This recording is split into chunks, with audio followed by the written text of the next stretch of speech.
Hello, everybody. I'm David Schuster in Lebanon, Connecticut with Quick Hits News. This is a special live report through the HAPS television app. We're so glad to have you with us.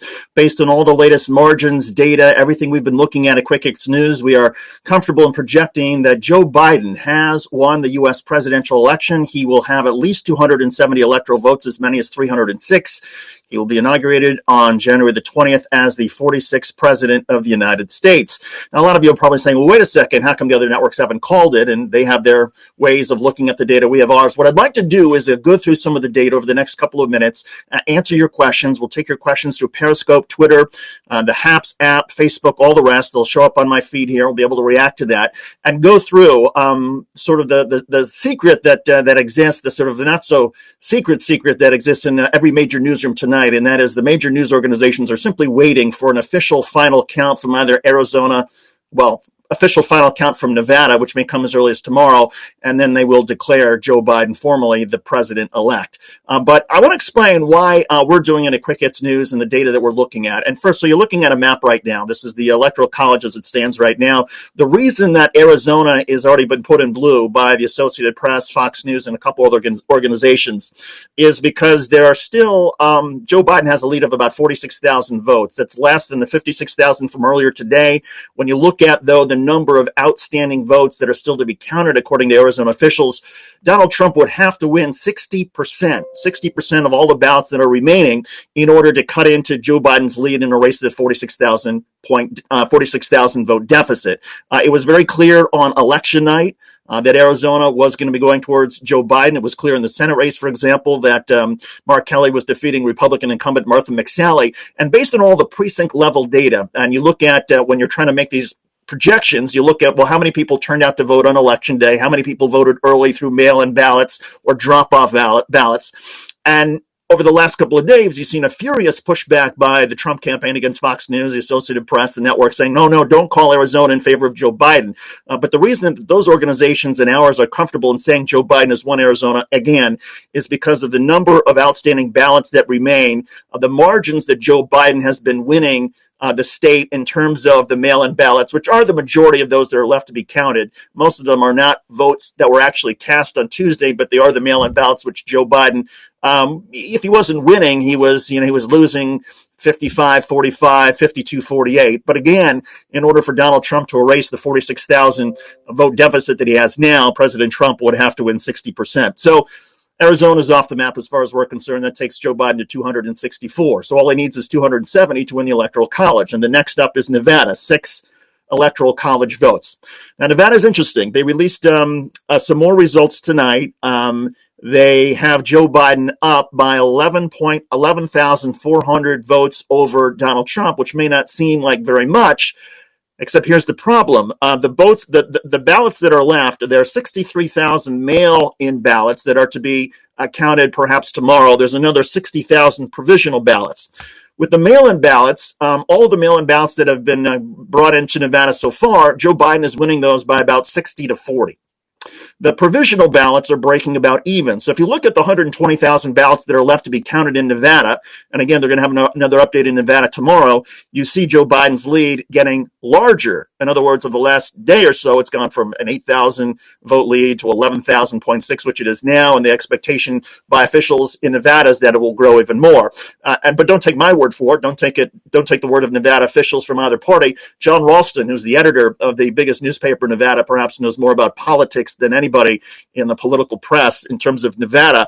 He says there's simply no way. There's no way for Donald Trump to cut into the margins, to even decrease the margins that Joe Biden has, the edge that Joe Biden has. So with Joe Ralston and other officials saying, here's the data that we have so far, we're comfortable at Quick Hits News in taking Nevada and putting it in Joe Biden's column. Those 6 additional electoral votes get Joe Biden to the 270. So he wins. Now, then there's a question about Georgia, which is worth 16 electoral votes. We've seen the lead steadily decrease, President Trump's lead steadily decrease to the point where as of now, as of a couple of minutes ago, Donald Trump's lead over Joe Biden in Georgia stands at about 3,500 votes. There are still 19,000 votes to be processed. There are also a few provisional ballots and military ballots. It is possible that Joe Biden will not win the 19,000 that remain plus some. He may not win it by a margin to erase the deficit of 3,500, but a lot of Democrats are confident that based on the precincts that are out there, and again, you're talking about, for example, the city of Atlanta, a couple of the Atlanta suburbs, where Joe Biden has been running up the number 75-25. So it is quite possible that Joe Biden would overtake Donald Trump. But well, again, we're going to have more results from Georgia tomorrow. But let's assume if Georgia goes with Joe Biden, then Joe Biden's electoral count goes up to 286. And then you've got Pennsylvania. Now, Pennsylvania is interesting because there are literally hundreds of thousands of ballots that still have to be counted.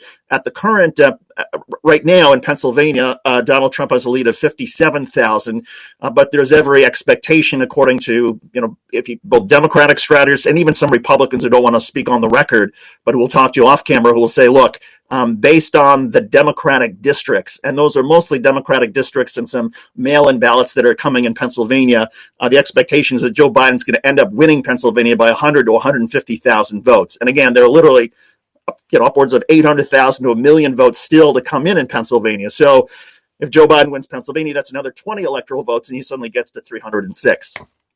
Yeah, let's suppose you don't like the numbers from Georgia. Okay, take those away. Take Georgia away, and then Joe Biden's down to 290. Joe Biden is down to 290. So I mean, you could take Pennsylvania away and Georgia, and the fact of the matter is Joe Biden is still sitting there at 270. So again, that's why you hear so many people say, "Oh, the numbers favor Joe Biden. This is not looking good for Donald Trump." Now, some of you are already sort of wondering, well, wait a second, how come the networks haven't made a projection if the data is this convincing?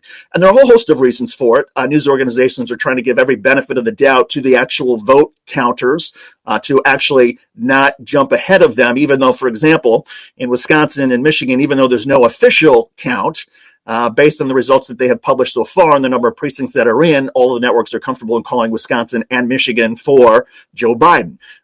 There's not going to be an official count, say, in Georgia or necessarily Nevada or perhaps Arizona, maybe tomorrow, maybe Saturday.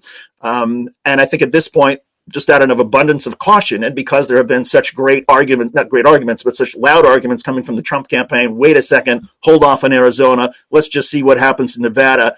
Okay, the networks are showing some restraint and saying, let's let this play out. There's also a weird sort of institutional incentive, and this is where I could say things that I couldn't normally, I suppose, say if I was still part of a major broadcast network. But there's an institutional incentive for broadcast networks, for cable channels to create drama or to hype drama, to promote drama, because drama gets all of you to watch longer. And if the networks come on and say this is over, Joe Biden is clearly going to become the next president of the United States, then sort of the mystery, the drama of will he actually do it, gets erased. And so as a result, okay, they'll let this go on for a couple more days. They'll wait for the state officials to come out with the actual final numbers. And then once the state officials say, okay, we've counted all the ballots in Nevada and Arizona, here's the numbers, then the broadcast networks, cable channels declare that Joe Biden is projected as the next president of the United States, the 46th president of the United States. He has won. I think a lot of us in the independent media who don't have the same sort of reasons to be beholden necessarily perhaps to the Trump campaign or the Biden campaign for that matter, we're calling a spade a spade. And at least at Quick Hits News, the data to us is overwhelming and convincing. There's no way that Donald Trump is going to win Nevada.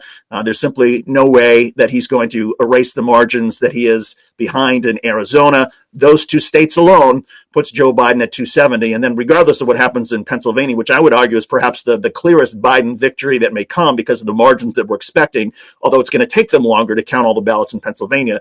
But again, to me, it's not a close call. Joe Biden will win this thing. Let's get to some of your questions. And then, oh, by the way, I do want to get to some of the comments that were delivered tonight by President Trump. What an appearance that was in the White House, if you didn't see it earlier. I also want to show you what Joe Biden said, and we'll get to that. So let's get to some of the questions. And for this, I'm going to put on my glasses so that I can actually read some of this. And a special hello from Jessica Folkenflick. Nice to have you on board. Thank you. Frank Luntz. David, that's a very fair answer. I like it. Refreshing. Thank you, Frank. I'm good to have you on board. 100 pounds is, well, I don't understand that, converter. Let's see. Republicans stashed 500,000 ballots in Kansas in a warehouse, says Showtime. Okay, I suppose there are conspiracy theories all around. Clickbait, well, you can call it what you want. The fact of the matter is that we have a news organization that has looked at the data, that has looked at the precincts, that has looked at the margins, that has spent a lot of time analyzing this. And it is what it is. If you don't like it, then stop watching. Richard Cooper, ratings.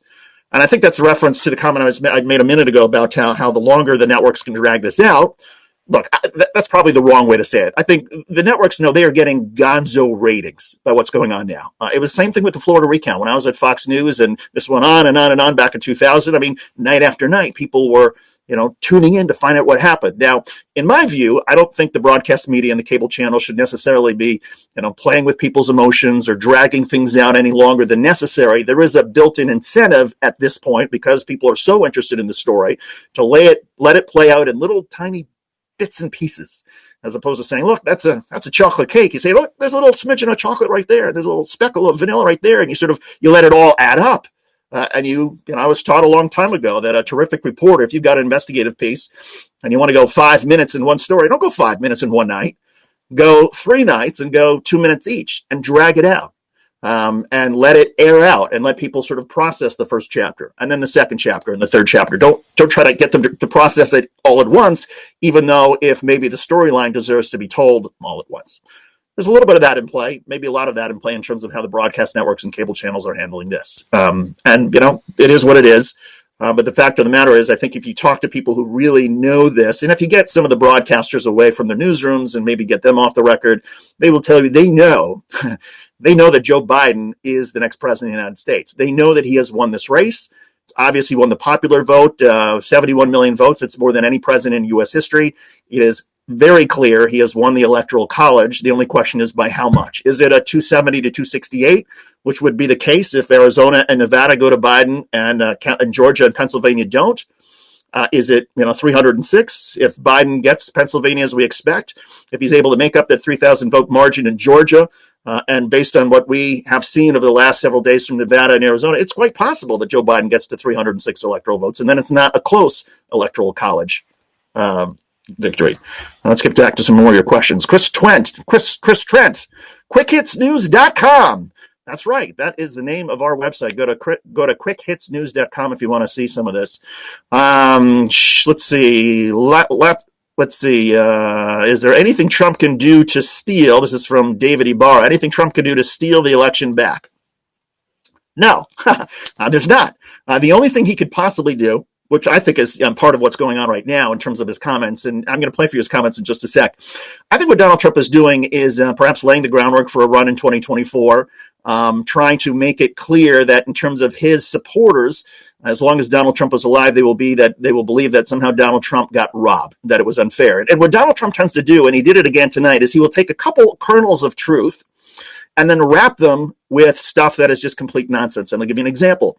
We know that the pollsters blew it in a lot of states in this election. In Wisconsin, they were off by 18 points. They said Joe Biden was up by, was going to win Wisconsin by 16 points. No, Joe Biden won Wisconsin by maybe 2 points. I'm doing my math wrong. But what happens is the argument, and political scientists will back this up, is that if you have polls that show a blowout, it tends to suppress the person who is with the losing candidate. A lot of people like to get on the train of a winner. It's why candidates at the end try to create momentum, try to highlight the polls that are showing them doing well, try to suggest that polls that show them not doing well are wrong, because there is a psychological effect that people like to know that they are voting with somebody who's going to win. And so if you have poll after poll which suggests Joe Biden's up 5 points in Florida, Joe Biden is up 2 points in Ohio, Joe Biden is up 16 points in Wisconsin, the theory is that there are some voters who might otherwise vote for Donald Trump who are sort of on the fence, like, I want to be part of the winner, and they vote for Joe Biden. That's a legitimate gripe, and it is a legitimate point that the pollsters blew it, and something seriously needs to be done to fix the polling industry. There's no question about it. So on that point, Donald Trump is correct. Now, did it suppress the number of votes necessary to cost him the election? I don't think so. But, look, there are organizations, news organizations that support Donald Trump, OANN and some of the Newsmax of the world. And look, they're welcome to go and try to find these voters who will say, oh, yeah, because I saw a poll in Wisconsin in which Donald Trump was losing by 16 points, I decided not to vote. Go find those people and see if they add up to the difference in terms of what Donald Trump has lost this election. But there is a valid point that the pollsters were wrong. Donald Trump was correct about that. He's also correct in that a lot of people are very confused as to, well, why is it that Florida can count all of their ballots on election day, including the early ballots, including the mail-in ballots, including the military ballots and provisional ballots. But Georgia, here we are, 2 days after the election, Georgia is still counting ballots. Why is that? And you can't say, well, it's because of urban areas. I mean, Miami-Dade is, larger population, more urban, more diverse than Atlanta. But part of, and there's a legitimate complaint that people have. Well, why do we have so many different sets of, protocols in terms of when the votes get counted? And the reason, of course, in Florida is because after the 2000 election, Jeb Bush, then the governor, changed the laws and made it essentially a requirement for Florida to be able to count the votes, count it accurately. They put in more resources, and so that's how they take care of their vote so quickly in Florida. Georgia hasn't gone through that. But there is a growing movement across the United States, and instead of having 50 different election systems, the way we cast the ballots, the filing periods, the requirements to get on the ballot, how votes are counted, how votes are eliminated, instead of having 50 different systems, which the rest of the world looks at us and says America's crazy, there is a growing movement to have a unified ballot system. But that's a debate for another day. The question now is, well, okay, because the votes are not being counted as quickly in Georgia as they were counted in Florida, does that mean that somehow Georgia is rife with corruption? There's no evidence of corruption. There's only evidence that it's taking them longer to count their ballots. But Donald Trump is taking both the pollsters, the patchwork of how votes are being counted, and he's using this to say to folks, look, clearly I'm being robbed. And here's to me the sort of the couple of whoppers, and we'll start with the first one. And by the way, this is the soundbite that prompted the broadcast networks. All 3 evening newscasts tonight bailed out of Donald Trump's news conference tonight after they heard this. We'll play it for you and talk about it. Watch.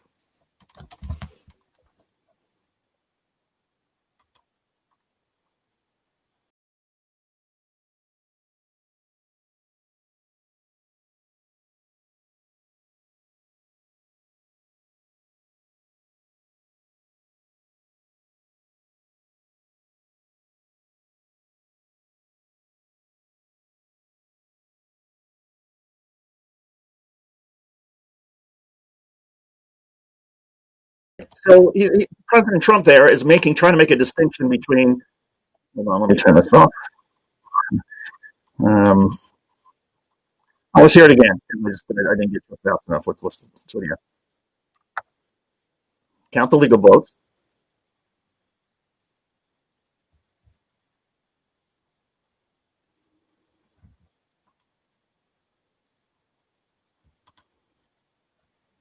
Okay, if we count the legal votes, I win. If you count the illegal votes, they can make up. Here's the problem: is none of these, as far as we look, there may be an occasional case of. I saw an example. I think in Michigan, there was somebody who was 119 years old who cast a ballot in this election, and that person died, 20 some years ago. Clearly, that is an illegal ballot. And in most elections, there are a few of those. But this idea that people who voted early or people who mailed in their ballot, and because a state has a protocol that they count the votes that happen on Tuesday, then they count the mail-in ballots, then they count the provisional ballots, because that's how a state does it, doesn't mean that these mail-in ballots, these early ballots are illegal. They're legal ballots. That's, and in every election that I've been, every presidential election I've covered all the way back to 1992, there are states that are counting past election day. If all of a sudden we're going to decide, wait a second, we count the votes on election day, and anything that's not counted by election day, well, but we haven't done that. So the president right there is lying about mail-in ballots being illegal ballots, saying that he, won the legal ballots, but they make up ground on the illegal ballots. That's just not true. So that caused the broadcast networks, whether you agree with it or not, they bailed out because they decided they were not going to give President Trump a platform for this kind of stuff. Here's one other clip, though, I want to play for you from Donald Trump. And this is, this is, again, where Donald Trump tries to rely on a lot of sort of suspicions and fears that a lot of his supporters have. Again, Donald Trump trying to create, I think, this impression among them that he was robbed, so that for historical reasons, perhaps if he wants to run in 2024, that instead of Donald Trump actually losing at something, it's, Donald Trump was wronged. That's how he wants to go out. Not that it was his fault, not that he came up short, but that somebody took something away from him illegally, fraudulently. That's his MO with how he's going to go out in this election. Here's what he said, though, about big media, big money, and big tech. Watch this.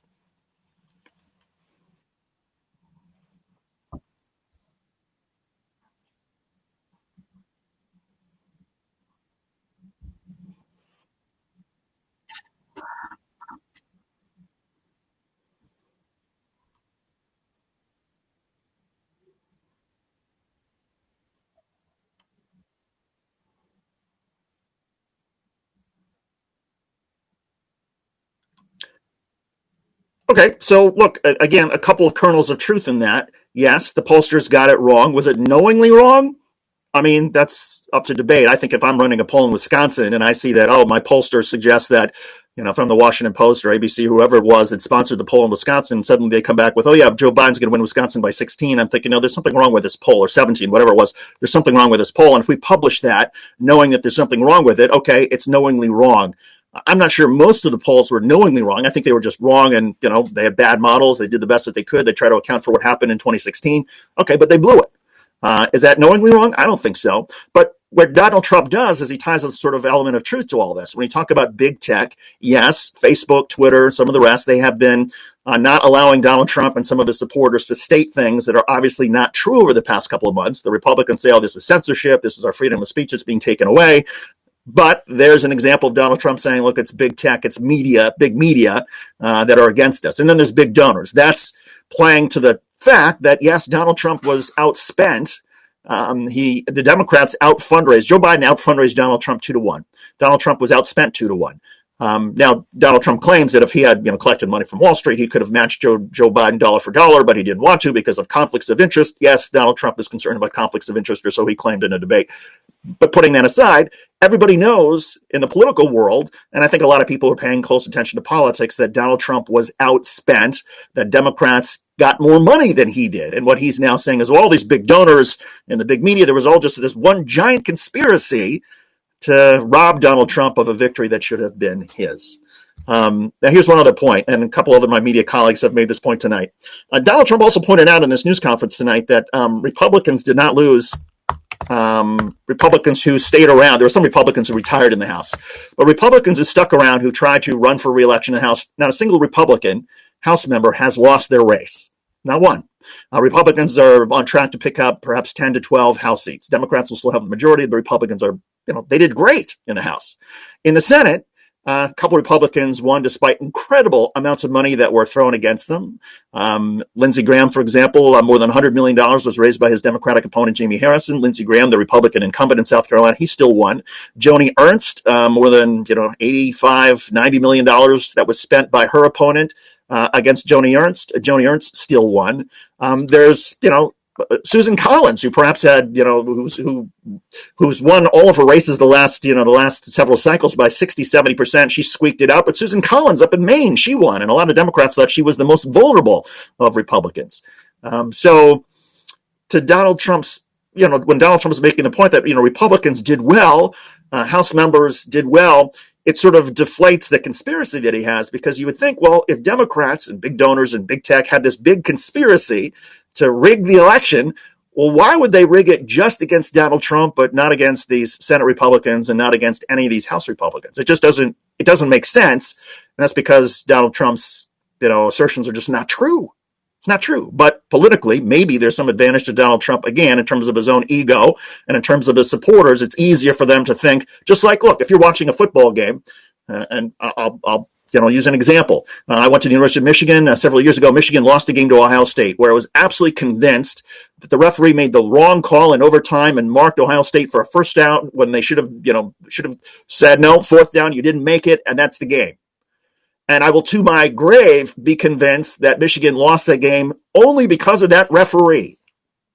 Now, no, not only because of the referee, but primarily because of the referee. Well, fact of the matter is Michigan probably could have done other things to make sure they won that game. It wasn't just on that referee's call, even if the referee blew it. Well, what Donald Trump is, trying to, I think, get to is that a lot of people in their own minds who don't want to accept that, their leader, their, savior, whatever it is, fell short.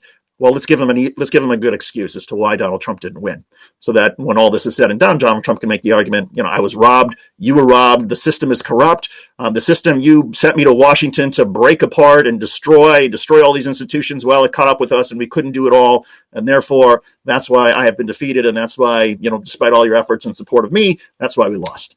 As opposed to just saying, majority of Americans decided they liked the other guy more. They liked his policies more. They liked the way he was approaching the problems in the United States more. And okay, good luck to Joe Biden. I hope he succeeds, because as an American, I hope that the president succeeds for all of us, which is when a president does well, usually most people benefit. And that's usually what you hear from the losing candidate is, okay, we've had our arguments, we've had our debates, we've had a rough and tumble campaign, but now for the good of the country, good of the state, good of the district, good of the town, I hope the mayor, congressman, senator, president succeeds, because we all want our political leaders to do well, because when they do well, we do well. That's what you usually hear when it's clear that an election is over. Let's get to some more of your questions. Richa,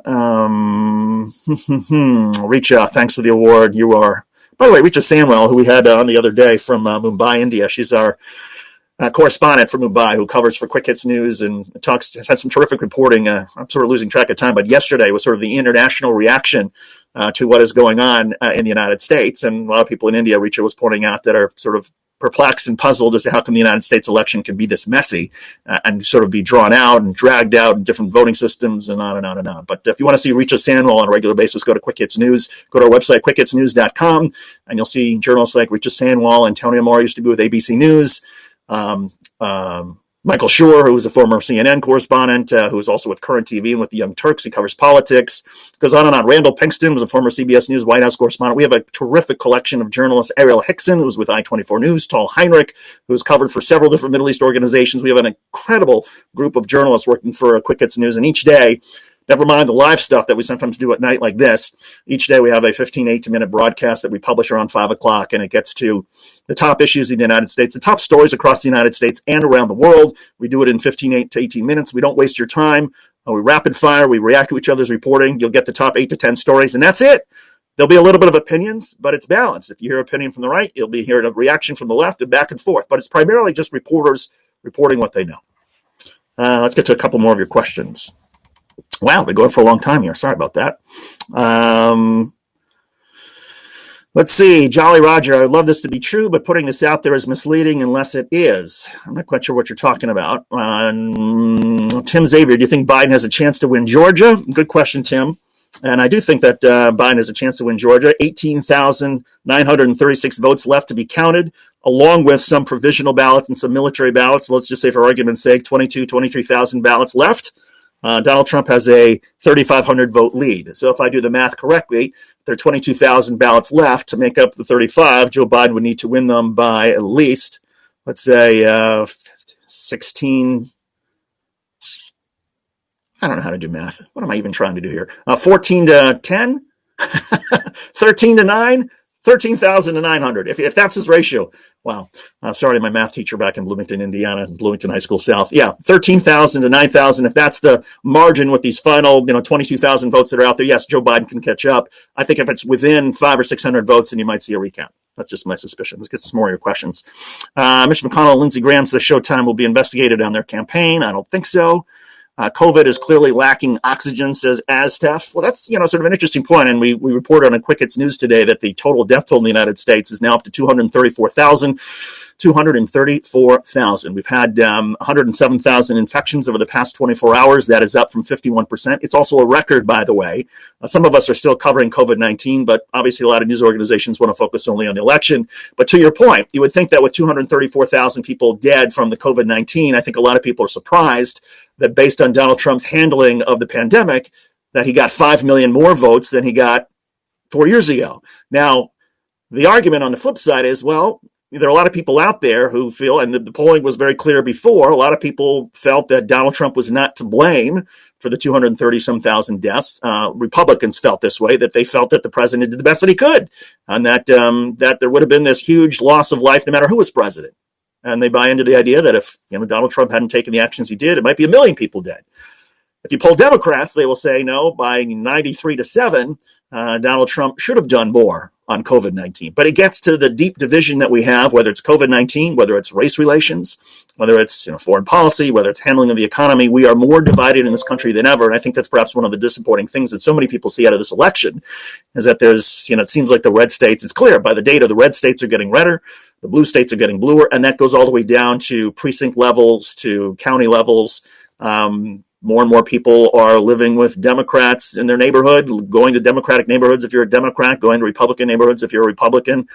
I don't think it used to be this way, but that's how divided we are. Let's get to a couple more of your questions. You know what? Just to be fair, since I mentioned, since we ran Donald Trump from two soundbites, just to be fair, here's Joe Biden speaking live from Wilmington, Delaware earlier today, where he actually talked about COVID, but he also talked about the latest in the vote counting. Here's Joe Biden from Wilmington from today. Watch.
The issue that I would have with that is, I think there's some legitimate concerns about the process when you have some states that can count their votes on election night and other states that can't.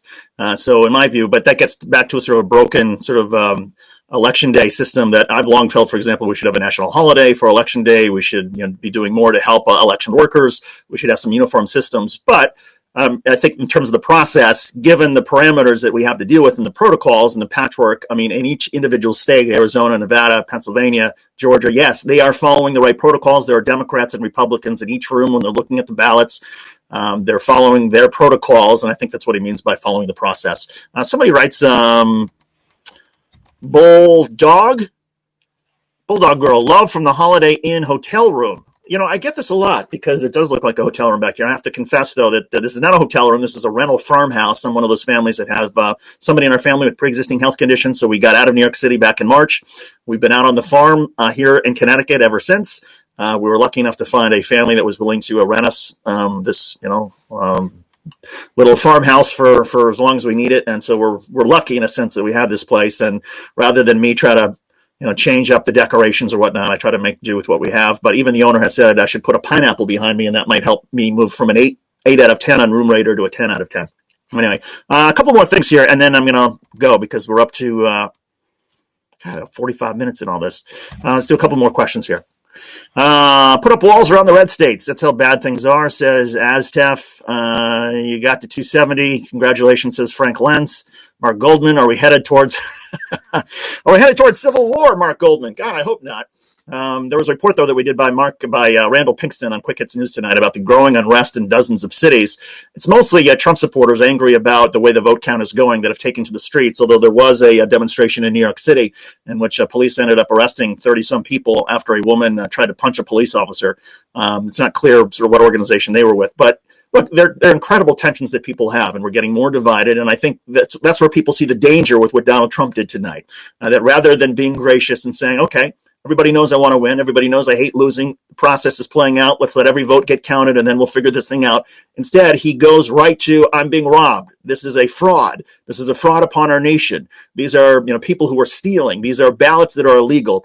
And that's why I think people who know the facts are so quick to say, as they should, that's a lie. He's lying, and he's stoking the division. He's stoking the anger, and he's pouring lighter fluid on a fire, the likes of which we have not had in this country regarding our elections. I mean, I remember being in Bush v. Gore. I was in Tallahassee for 35 days where things were pretty hot. 537 votes was all that separated Bush and Gore on election night, and we spent the next 35 days trying to figure out, well, what ballots should be counted, provisional ballots. They went through the chads, all that kind of thing.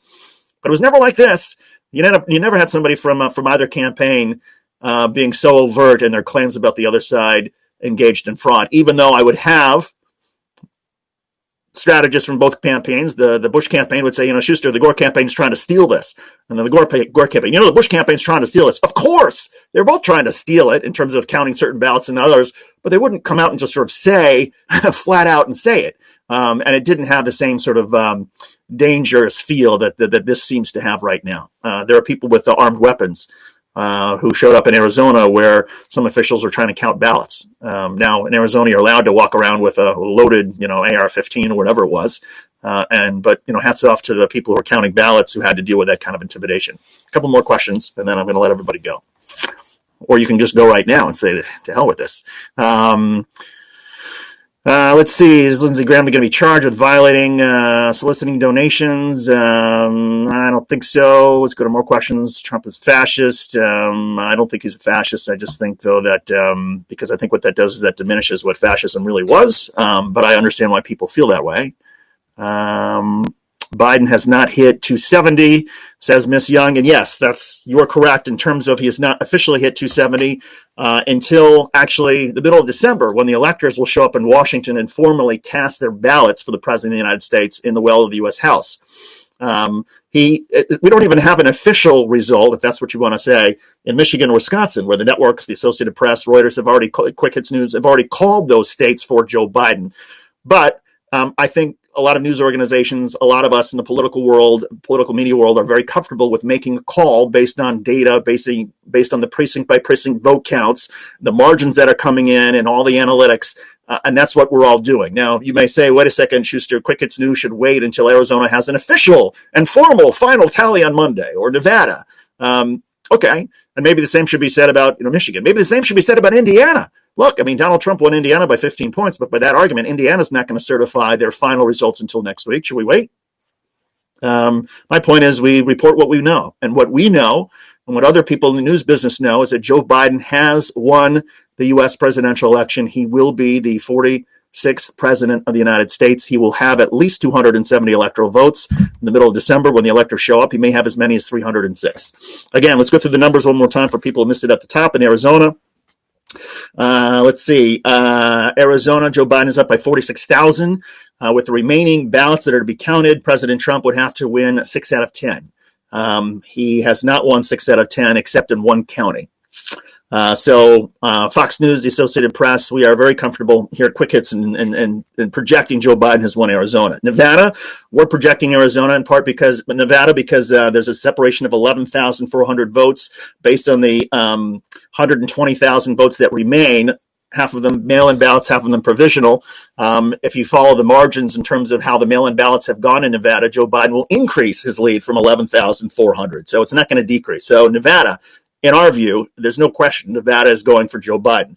Georgia, they still have some ballots to count, 22,000 or so. Donald Trump is up by 3,500. That's going to be so close that maybe a recount. Pennsylvania, there's hundreds of thousands of ballots to count. Donald Trump is currently up by 53,000. But most people who are familiar with Pennsylvania seem to think that Joe Biden will end up making up that ground and then some, and perhaps win by as many as 100,000 votes. So look, that's how we get to a possible 306. But in terms of our math and how we do it, there's no question to me and to my colleagues that Joe Biden has won this election, and it's only a matter of time. Thanks for the 323 live chats. Let me just see if there are any more questions or any more insults people want to throw my way. Wow, Jessica Folkenflick. So much hate tonight. So sad. I feel badly for her. I think literally every other comment in the comment section is from this Jessica Folkenflick. saying that I should repent, you're delusional, this is disgusting and shameful. Anyway, that's it. Everybody, thanks for watching. We'll do another update tomorrow if there are more votes and more results. But keep in mind, the moment that I think you see Nevada saying that's it, we have no more ballots to count, or the number keeps going up beyond 11/4, the ballots that are going to be announced tomorrow morning at 9 a.m. Eastern. I think there's also a possibility that the networks, Friday at 1 p.m. Eastern time is when Nevada will do their next release. Wouldn't surprise me if Nevada, the number balloons up to 15,000, if the networks finally say, you know what, there's no way, as we've been saying, there's no way Donald Trump is going to eat into that lead. If anything, Joe Biden's lead in Nevada is only going to grow. Therefore, Nevada goes to Donald Trump, and therefore people who, like the Associated Press, Fox News, others who've already called Arizona, they will say, well, you take the 264 plus the 6 from Nevada, Joe Biden is 270. He's the president-elect, and that is it. Anyway, we've already said it here on Quick Hits News. Join us on quickhitsnews.com. Thanks for watching, everybody. I'm David Schuster on behalf of everybody at HAPS and Quick Hits. Have a great night. Thank you.